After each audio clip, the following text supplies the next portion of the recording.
Hello viewers, I'm back. No, but I'm not back for long. I'm just here to introduce the next segment. Now, OTTs, they were mentioned in my previous SMS panel, and how can we forget them? OTTs, WhatsApp with 2 billion subscribers around the world, a host of other OTT channels with well over 100 million people using them almost on a daily basis, clearly is impacting the world of person-to-person communications. But what does that mean for wholesale? We'll be looking at that coming up. But before we get to that session, which will be moderated by Giovanni Benini from GTC, we have some words from Patrick Christian. Now, Patrick Christian is Principal Analyst with TeleGeography. TeleGeography have been around for 19 years now, and are experts in the telecommunications marketplace in terms of research and consultancy. And it therefore gives me great pleasure to introduce Patrick, who's going to be just talking for a few minutes, setting the scene for the upcoming panel. Off you go, Patrick. Thank you.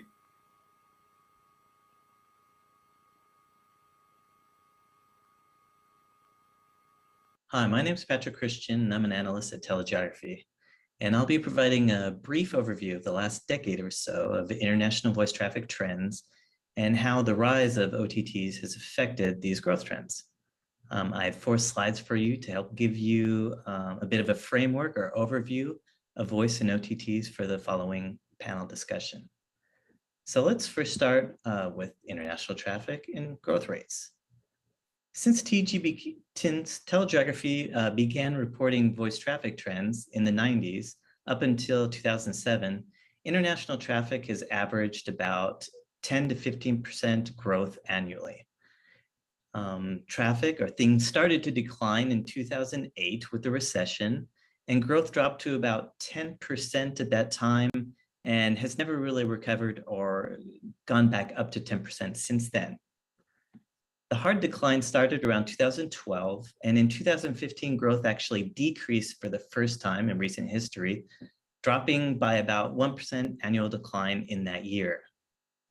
Then international voice dropped to the lowest level of growth of 9% decrease in 2017, and for the past 3 years has hovered around 5 to 6% annual decline. So what happened? As you can probably guess by the title of this session, the OTTs happened. In the early 2000s, the first subscriber or VoIP subscriber services began to appear. These services were the likes of Net2Phone or the extremely popular Skype. With these VoIP services, or the first OTT voice services, you still used your laptop to make the calls.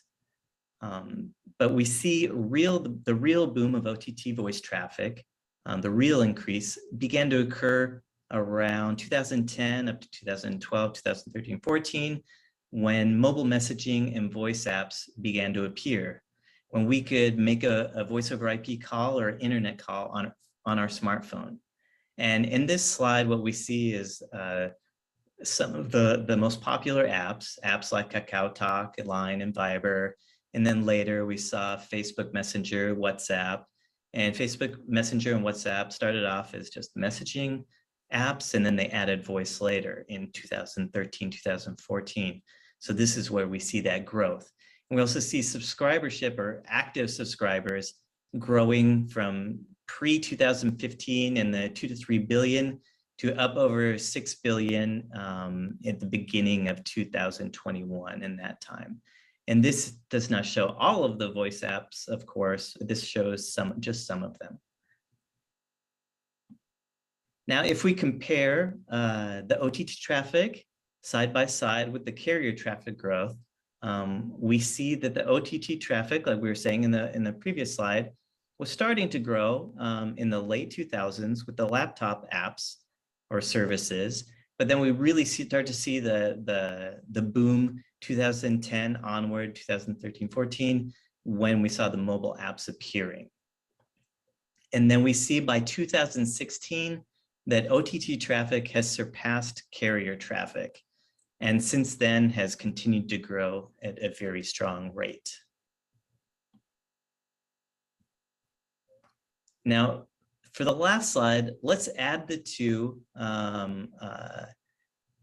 traffic together, the traffic from OTTs and the carriers together and see what we get and talk a little bit about messaging. There's a common belief that messaging may have replaced the need for voice calls, but that may not be the case at all. Because in this slide, what we're doing is we're adding the OTT traffic to the carrier traffic, and we add the two together, it bumps up growth rates to about 10%, which are the historical levels that we saw before, right at the beginning. So this traffic or voice traffic hasn't disappeared. This slide seems to show or indicate that people are still calling at a very similar rate, and there's still a similar rate of growth, but the networks and platforms they use to make the calls are changing. And a couple of final comments. The rise of OTT traffic has not been a complete loss to carriers in terms of lost voice traffic. Historically, some of the OTT generated voice traffic is terminated or still terminated on the PSTN. And finally, it's worth mentioning that the PSTN is a huge network in itself, and it hasn't gone away completely, or it's still there. But the PSTN has almost 9 billion subscribers on it. So with that in mind, I'll now hand it off to the panel to discuss making money with OTTs. Thank you very much. Patrick, thank you very much indeed for that. And I think for me, that last sentence there, 9 billion people have connections to the public switch telephone network. So there are 9 billion fixed line connections out there. It still has its place in the communication stack. Now, moving from one edge of technology to the other, the OTTs, I'd like to welcome Giovanni Benini to the screen and the show. Gio, hi. Hey, thank you, James. How are you? No, fine. Do you know what? I've just been stalking you again on LinkedIn, and I failed to realize you started your career off with Siemens, as did I, in Germany all those years ago. So we did. Family. Yeah, you're a little bit younger than me, so you're a little bit after me. But you've been in messaging a solid 10 years with GTC as messaging expert and partner. And this is your show now. I will leave you to it. But a very warm welcome to MEF Wholesale 2021, and enjoy your panel. Thank you. Thank you so much, James. And welcome everybody to this panel, which is entitled Making Money with OTTs. We heard some good insights from Patrick Christian. Thank you for that. Now let's really get into what counts, which is show me the money. But before that, let's introduce the people on this panel. My name is Giovanni Benini. I run Global Telco Consult, or GTC in short. We are an independent consultancy specialized in helping you to do messaging better, which includes OTTs as well. But we advise the whole ecosystem from mobile network operators over service providers to the actual source of the traffic, which are the enterprises. So having said that, I'm extremely happy to have 3 leading industry experts on this panel. And I'm really looking forward to going over the top with my panel. And ladies first, let's start with Virginie Debris. Hello. Hi, Giovanni. Yeah, no, thank you very much. I'm Virginie Debris. I'm the Chief Product Officer at GMS. GMS is a messaging vendor doing monetization services and hubbing services for mobile network operators for the past 15 years. And GMS is also providing CPaaS services for the enterprises. So very happy to be there, Giovanni. Thank you very much. Fantastic. Thank you, Virginie. I'm also very happy to have a representative from the carrier corner, which is Fabio Bottan from Telia.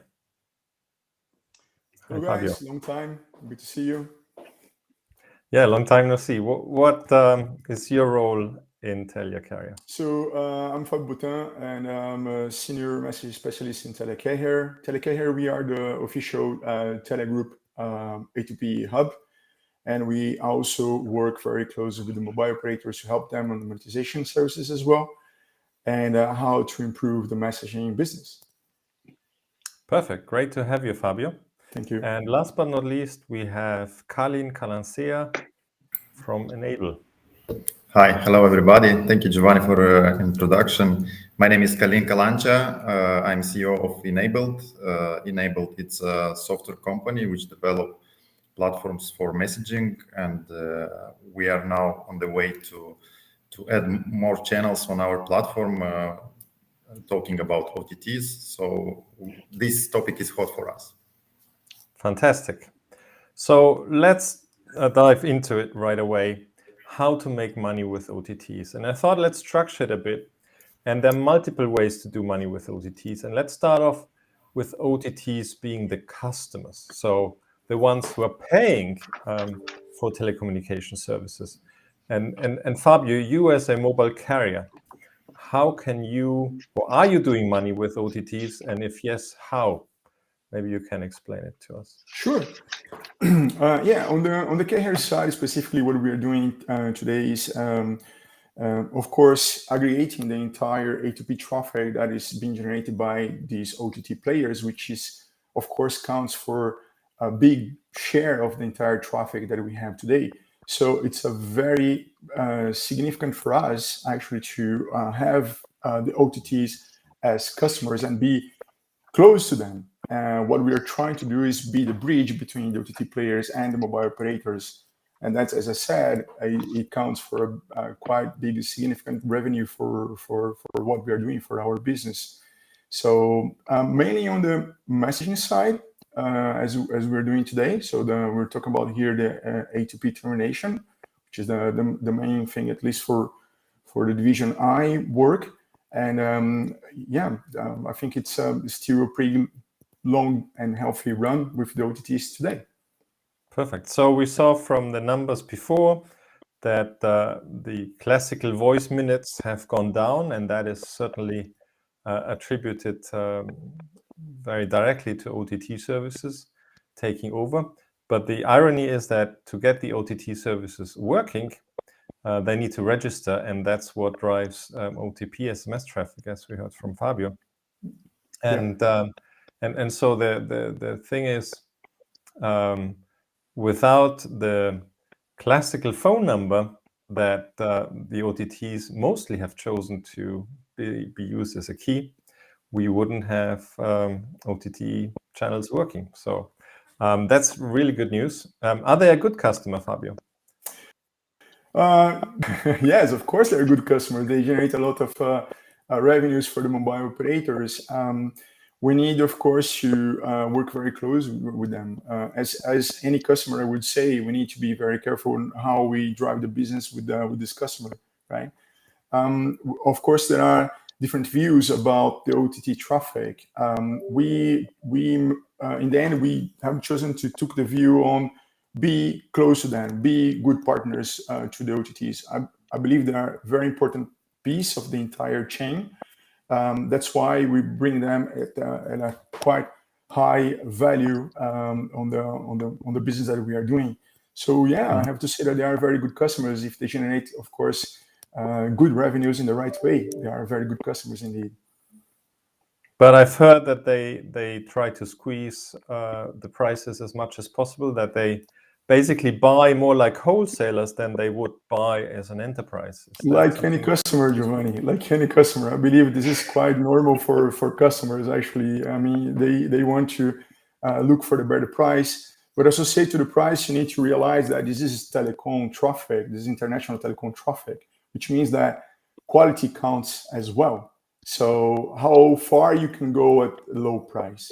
If your low price is actually affecting the quality of your service, then there will be indeed a point where you will stop this comparison, basically, right? We have this philosophy, I would say, on our side that actually promoting the good quality, you will be able also to promote the good pricing. So if you associate good price to good quality, I think OTTs will be quite happy to work with you as a supplier if you can bring the right ratio between the two points. Yeah, and Virginie, maybe you can explain from your perspective how you see the OTTs as customers from your daily interaction with them. So yeah, no, thank you, Giovanni. 100% agree with Fabio on the quality, because I think there is a tremendous value for the OTTs as well because of that quality, because this is all about the customer experience. This is all about creating the community for them. So that community is their value, actually. So if the experience by subscribing to that service is very poor because the SMS quality is very poor, then it's not good for them either. I think another element which is also important for the MNOs as for players like us is the P2A. Actually, we usually talk about SMS A2P, but in fact, there are many of those OTTs and of many other vendors that also have that P2A need, which is also important for us, of course, as aggregators, but also for the MNOs. So there is that entire interaction. For us, OTT players are, of course, very important in terms of volumes, but are also highly demanding on the quality. In fact, I do remember one of those players that we came to a few years ago, complaining about the pricing, and we were there saying, because that's GMS philosophy, which is not always the cheapest, but at least always good quality. That's how we want to position ourselves from the start. And that OTT didn't want to work with us at the time because we were too expensive. And then right now they're coming back, and right now they're one of our good customers because they've understood the value that Fabio was explaining. This is their core value. This is also the core experience for them of their end users, which are in fact, again, their community and their value. So this experience is important. Those people are very demanding, as Fabio said, it's as any customer, but they're also even more demanding because they know that the volumes are big, the revenues are important for all of us. So they're also even more demanding in terms of quality of service, but not only in terms of customer care, in terms of troubleshooting, in terms of reporting and all the tools that we can offer. That's where these are also very important items that players like us have to implement in order to make them happy. That's the goal, right? Ultimately, they are a customer like any other, and we want to keep them happy so that they continue using our service by definition. And I think some of the big OTTs like Google and Facebook, they have very good quality metrics in place, thanks to you basically leveraging the one-time passwords and seeing the conversion rate. So they know how good the quality really is and how much gets to the end phone, right?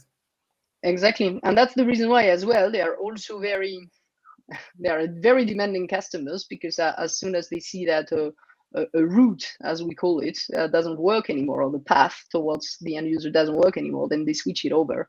But the reality is that also with the MNOs monitoring more and more their network and protecting also more and more their network against some kind of the gray routes, then some of those routes are getting more and more closed, and that's also the reason why those OTTs would like to come to quality players or to the MNOs directly in order to deliver. Mm-hmm. And I think it's good for the entire industry, because again, the perception is very important, and the perception of a quality SMS is important for all of us and for those OTTs as well.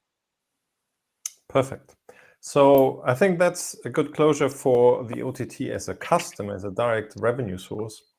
But I think we need to be very open-minded about our subject, how to make money with OTTs. And the other way of making money with OTTs, or through OTTs, better said, is to use the OTT channel itself.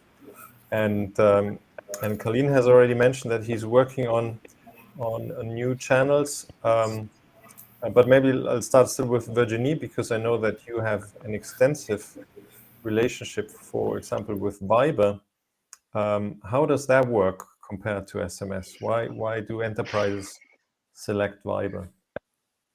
So enterprises always select what makes sense for them to reach their end user. They want to reach the end user in the way that makes sense for their end users. So at first they reach them wherever they are, whenever they are the most easy to talk to. So SMS is great because this is ubiquitous, but of course, in places where Viber is very strong or WhatsApp is very strong, it's very easy for them to use those channels. For us, Viber is very successful because it really followed the path, the same pricing principle as SMS, the termination fee model. That's therefore very useful for the enterprises, because again, as long as you're in a country, of course, where the penetration is enough in order for the enterprises to make sense, and for these markets to make sense for them. But then in that case, Viber is just fantastic, because because you have much more features than SMS can enable, of course. You have all those capabilities in the rich message that you never have in SMS, or that we are gonna have with RCS. Let's cross fingers, or that we are supposed to have much more.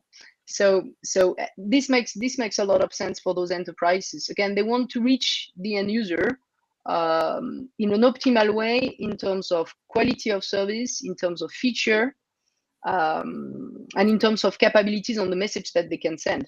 Remember that as well, one of our competitors could be email. So it's always a balance on the click-through rate, on the features, on the capabilities to reach the end user. I think these are important elements.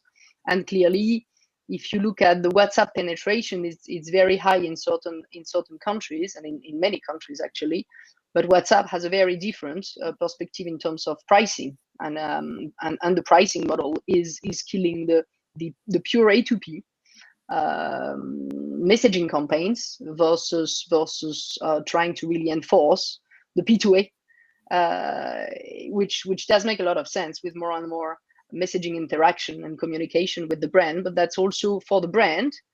You also adapt your communication and the channel that you choose on the basis of the way you want to communicate with your end users. If you want an interaction, then the OTT is very good, because the SMS is still complex, right? With all those short codes and long numbers, and you have to communicate on that. OTTs are much more simple from that perspective, as long as they're available in the country, of course. Makes sense. I'm sure we'll expand on that a bit more, but first to you, Calin. You said you're integrating new channels. How complicated is that from a software and API perspective compared to SMS? Yes, we already analyze API integration with Viber. We have this documentation, so technically speaking, it's not very difficult. I think it will be more work to do in terms that to unify the billing side, because each provider have own billing terms when we speak about the sessions. So, for example, Viber have one time period, WhatsApp will have another time period.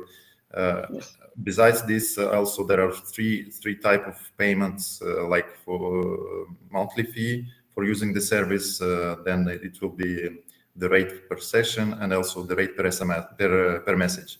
So from this point of view, we as a CPaaS provider, we need to think how to integrate all this and to provide full information to the enterprises, so service provider to not miss any of traffic, any of these rates. And but however, we will integrate this, and we are on the way to examine all the options, and I think we will do this. Okay. And if I may, Calin, one thing that you started to touch base on is very interesting, is the multiple channels that a CPaaS platform must handle, right? The part of the deal for the enterprises is as well the orchestration between all those ones, and choosing the best one and the available one. And for example, you might want to say, oh, I want to reach this end user through Viber first, and if not available, then I fall back on SMS. Or something else, or let's be crazy. Let's say RBM first, and then then we fall back onto different things, right? So I think this is also where the CPaaS community is very important, and software is really fundamental in there in order to orchestrate, manage all those different billing capabilities. The API is different, but also the time to leave this orchestration, and giving that capability to the enterprises is fundamental, because if we want them to use that, this needs to be simple for them and not very complex for them to switch from one API to another one, right? Definitely, yes. So that's why we are oriented in our strategy to provide user-friendly interface to the enterprise with as many options as possible. And from the other side, we provide the options to the service provider, so he will be able to enable or disable one channel, or disable one feature for each enterprises. So everything depends on the scenario which the service provider will use in his communication, in his business with enterprises. So basically a complex world which becomes more and more complex with every new channel. needs to be basically abstracted to still remain easy for the enterprise. Yes. That makes sense. So yeah, but we Giovanni, heard. I think it's important, and Virginie, I think she put it very well in the sense when we should not leave this complexity to reflect into the enterprise side. And that's on us. That's on our industry to do that. So it must be very simple to the enterprise world, because they don't care, as Virginie said, in different APIs or whatsoever. They want like one simple solution that can cover any channels, because in the end, they have their own customers. They have their own the subscribers will dictate what sort of a channel they would like to be to use to be reached, right? So and in the end, we need to be prepared to actually to cover all these points. So that's very important to keep it simple to the enterprise. Complexity should be on our side only. Yep. Exactly. I mean, that's the they value have add. enough issues, by the way. Huh? Yes, that's the value add for us, right? Because they have enough issues already with their own marketing campaigns. They have their own business to run, right? we are just facilitators in there. So let's I think we're all in violent agreement on the fact that this is very important to do that on their behalf. Great. Coming back to one aspect which was mentioned shortly from Virginie, I've heard the buzzword RCS being named, or RBM, RCS business messaging. And I'm curious, Fabio, do you see RCS as an OTT service or as a carrier service? Well, that's okay. So I think it depends on what angle we'll tackle this question. If we talk about RCS as another communication channel, then it can be faced as an OTT. But if we talk more on a technical aspect, knowing that the RCS has a good, interaction with the mobile network operator, then it could be like a carrier service. So it really depends on how you want to put this question. I would say that at the carrier level, so far we see RCS as just another channel, to be honest, at the carrier level. And one channel that we will need to, of course, offer in the end as an option, as a communication option to the enterprise world. Okay, so that's the way we see on our side, especially because considering Telia, if we talk about the Nordics, RCS is not very popular yet on the Nordic side. Better penetration, of course, in the Baltics, but Nordics is still a long run for RCS. So on the carrier today, I would see as another communication channel, like another OTT. But again, on the technical side, considering that the better integration with MNO could be more like MNO kind of service, yeah. Okay. Well, I'm asking because originally RCS was a pure MNO service using the same business model as SMS. You need to send it to the carrier, and then the carrier sends it to the end device. Right. And the value chain and the money chain follow the same principle. But the reason I'm asking, and I'd also like to hear Virginie's point, has RCS now turned into an OTT channel? Because Google is now doing this Google Guest program where they over-the-topping RCS across MNOs. Virginie, what do you think? So for me then, so I would agree with everything that Fabio said. For me, it's a very interesting OTT channel that I have to work with the MNO, together with the MNO. So most of the time, at least it's a hybrid model, really. That's the timing for hybrid, right? With that pandemic, anyway. So yeah, to me that's hybrid. Why? Because for my CPaaS, it's an additional channel. It's just an additional channel, and a channel that will be much closer to the OTT because it's rich in terms of capabilities. It enables the two ways. It's really equivalent to an OTT. But from a business perspective and from a relation perspective, I still keep that relation with the MNO. And my understanding is still that Google is highly pushing to make sure that the MNO is still a very strong part of the deal there.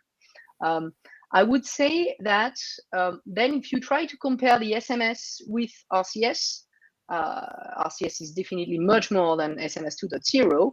But in terms of the relation between the providers and the MNOs, it's quite equivalent, with the nuance only that, to me, in many opportunities, and Fabio might disagree with me there, but in many cases, anyway, the MNOs did have that wholesale service to sell their SMS, and that was I won't say an easy thing, but that's normal. Operators are used to be able to do that. I think on RCS, it's going to be much more difficult. I talk about the A2P RCS, the RBM part, because this RBM part is much more embedded into a two-way OTT, that real customer interaction that RBM is bringing, that is going to be is going to need a very deep integration with the enterprises and very deep knowledge of the enterprise, much more than a simple wholesale like the MNOs did on the SMS. So I would be curious, by the way, to know what Fabio thinks about that. But my personal perspective, our perspective at GMS, is that even though that's an MNO service, and we are more than happy to work with the MNOs on that, exactly as we are working with the MNOs for many other things, but we see a value with providers like us because we have that additional layer, additional value of the interaction with the enterprise. I don't know what you think, Fabio. Does it make any sense for you?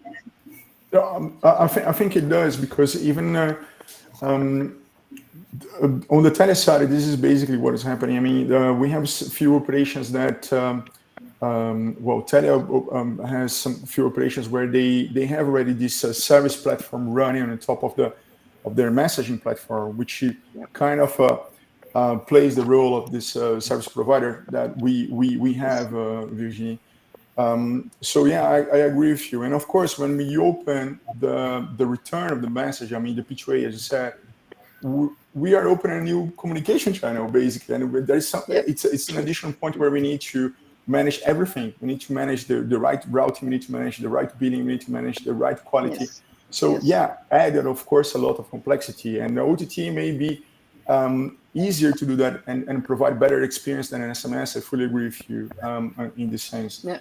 But at least on our side, I mean, when I say on the Telia operations, it's still not being fully explored, in the sense that, again, RCS is not really popular yet. Yeah, you need coverage first before you can make that's money. the major Definitely, issue. yes. Yeah, that's the major issue. And for us, what we need as well, Giovanni, just to be totally complete on that subject, what we need as well is the chatbot, because the customer interaction means the chatbot and the potential fallback on the live agent. That's what is needed, which is new, not new with the OTT, because that's the same with WhatsApp, Telegram, and Instagram. But that's true that this is something that is different from what we were used to at the SMS level, I would say. Yeah. So, Calin, how can you support that chatbot creation or the omni-channel experience to have a preferred channel by end customer, so that the campaign always arrives through the right channel? Actually, OTTs already provide the chatbots, but these chatbots are integrated with their solution. We also start to develop our own solution, our own chatbot, which may be integrated. Actually, it was a part of RCS development. So we also have on our platform, on the backend, we have this development of RCS and chatbot as a part of this channel. So I need to check how our engineers will combine these chatbots to be available to use for any channel. I'm sure that we will find a solution, and then we can unify this.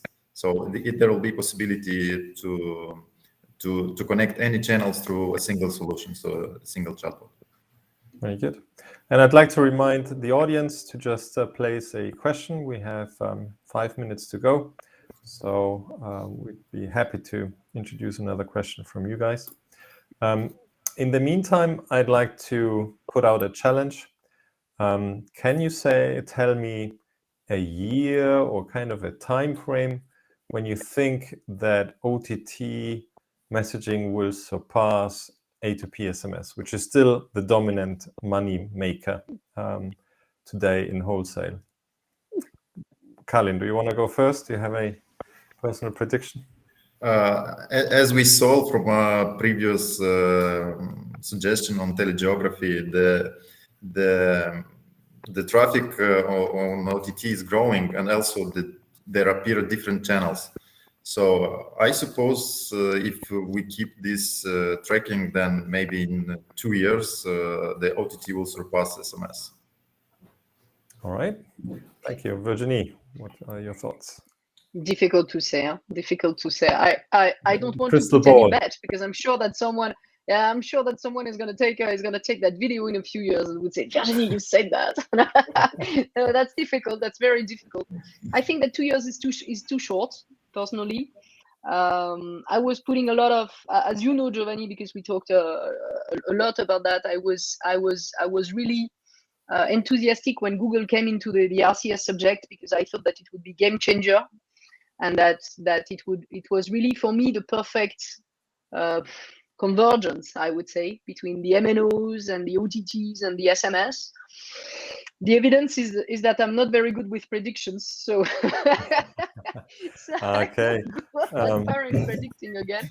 But something sure though is that today in for example markets where the OTT players are very strong, and I will talk about my Ukrainian market, which is our home market.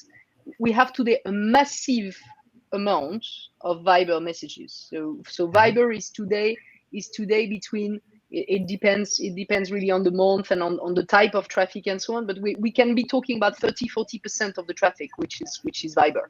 So that's massive, you know, as the global messaging traffic on the A2P side. And then the question is, you can already see how difficult has it replaced SMS or is it add-on?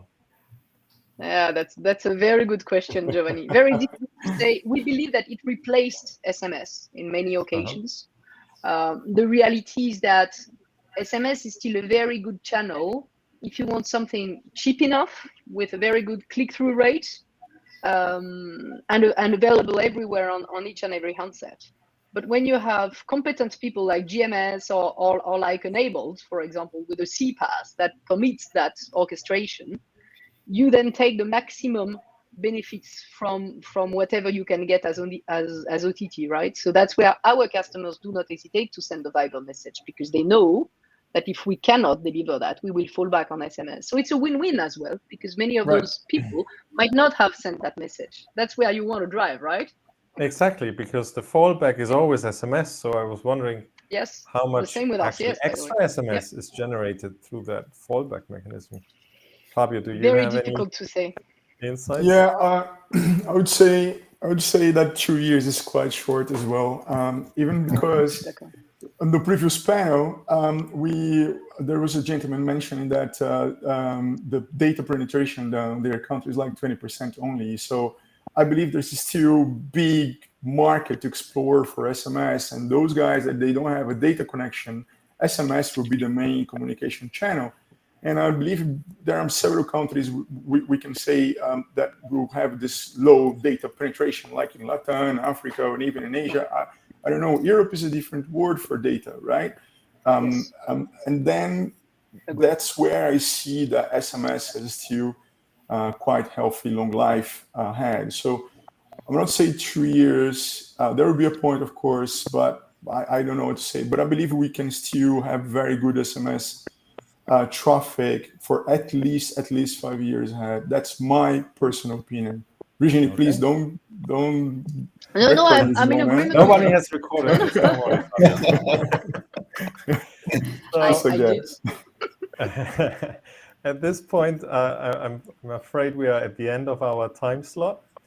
But I thank you, Calin, for putting down a number that started the whole conversation. Virginie gave the big picture, and Fabio at least narrowed down that it's at least 5 more years for A2P SMS. And in parallel, I think making money with OTT, which is the topic of this panel, is growing day by day. And so I think let's enjoy this together. And Dario Betti saying, I do have a recorder. But well done to all predictions. So thank you, Dario. all, and, we have history. Thank you, Giovanni. Thank you, Fabio. Thank you.